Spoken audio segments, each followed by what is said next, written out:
రాజీ road సిక్కామణి centre చుట్టుకుంట, తర్వాత రోకల్పాలెం వంతెన, పైపుల్ road, Kandriga, దాబకొండల centre ఏదైతే ఉందో ఇవన్నీ కూడా they are all thickly populated areas.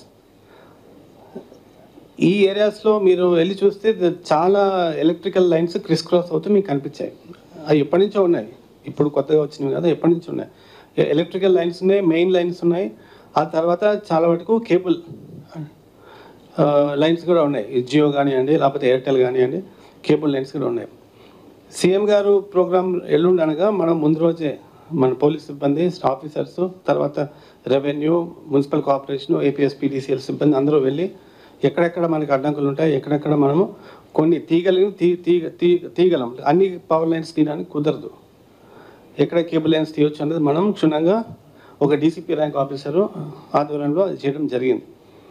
అయినప్పటికీ కూడా మనం అన్ని మెయిన్ లైన్స్ అన్ని తొలగించలేము కాబట్టి ఇది ఒక రోడ్ షో కాబట్టి వేర్ సీఎం గారు బస్సు ఒక రూఫ్ టాప్ పైకి వచ్చే అవకాశం ఉంది కాబట్టి కరెంట్ అనేది ఇక్కడనే కాదు ఎక్కడైనా సరే ఒక వీవీఐపీ ప్రోగ్రామ్ ఉన్నప్పుడు, రూఫ్ టాప్ ప్రోగ్రామ్ ఉన్నప్పుడు కంపల్సరీగా ఆఫ్ చేస్తారు.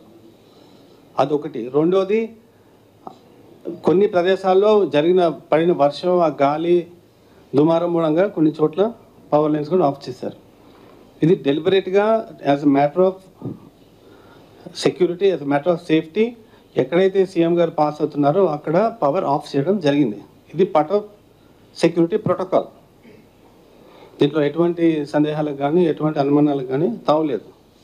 ఎవరైనా సరే కంపల్సరీ మనము పవర్ ఆఫ్ చేసుకోవాలి. పాస్ అయిపోయిన తర్వాత మళ్ళీ ఆన్ చేస్తారు. Okay, I hope this point is clarified. తర్వాత ఇప్పుడు ఈ బస్సు యాత్ర జరుగుతున్న సమయంలో రాత్రి 8:04 ఈ అజిత్ సింగ్ నగర్ పోలీస్ స్టేషన్ పరిధిలో వివేకానంద స్కూల్ దగ్గర, వివేకానంద స్కూల్ తర్వాత గంగానమ్మ టెంపుల్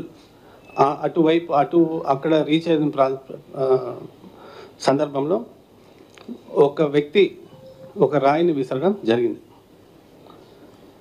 అంటే మేము లాస్ట్ 2 డేస్గా అక్కడ ఆల్ అవైలబుల్ CCTV కెమెరాస్, అంటే దాదాపు 24 CCTV కెమెరాస్ వాటి ఫుటేజ్ చూసాము.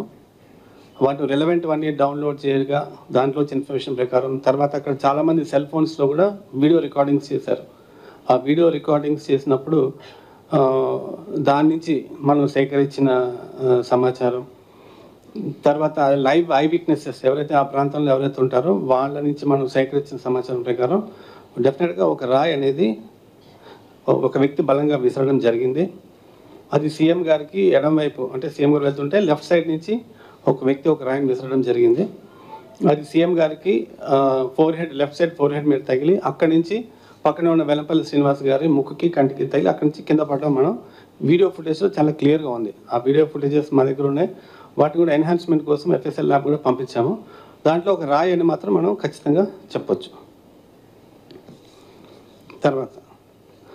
ఆ తర్వాత కొద్ది గ్యాప్ తర్వాత ఒక 5-10 minutes గ్యాప్ తర్వాత ఆనరబుల్ సీఎం గారు మళ్ళీ బస్ యాత్ర రెజ్యూమ్ చేశారు. అది మేము కేసరపల్లి వరకు వెళ్ళి అక్కడ నైట్ హాల్ట్ ప్రదేశంలో మేము డ్రాప్ చేయడం జరిగింది. తర్వాత ఈ పర్టికులర్ ఇన్సిడెంట్ మీద మాకు వెల్లంపల్లి శ్రీనివాస్ గారు ఇచ్చిన కంప్లైంట్ మీద IP సెక్షన్ 307 కింద ఒక కేసు బుక్ చేయడం జరిగింది. తర్వాత దీని